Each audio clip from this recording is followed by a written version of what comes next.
Hello guys, এই যে দেখুন ডেকোরেটরের মিস্ত্রিরা দেখেন কি কষ্ট। এখন রাত বাজে 2টা, এই সময় রান্না করে কেবল খাচ্ছে। মজিদ ভাই আপনার মুখটা দেখা যাচ্ছে না। হ্যাঁ দেখি ভাই, হ্যাঁ মজিদ ভাই আপনার শালি আছে? শালি আছে?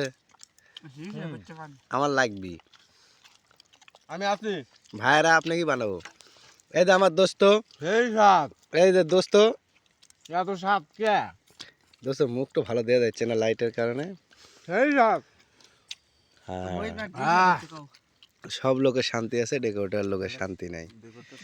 এই যে এই যে এই যে এই যে মঞ্চ কালকে ঝাঁকানাকা হবে 27 তারিখ নাকি 7 তারিখ।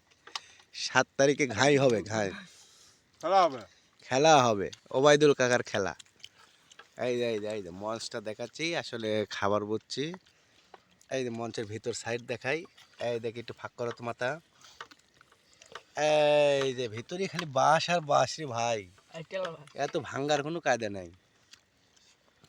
আর সামনের সাইডটা দেখাতে পারতেছি না, খাবার খাওয়ার সময়। এই যে হ্যাঁ, আমরা এটা ইউটিউবে ছেড়ে দেবো, যাদের দেখে ভালো লাগবে কমেন্ট করবে। দোস্ত কিছু কন। আমি আর কি করবো, শীত ধরছে, খিদে লাগছে। এই তো হামাগারে ডেকোরেটরের চাকরি, কয় বাইর যা কি করবো নি, নে নে কাল আসাই নাকবি নি।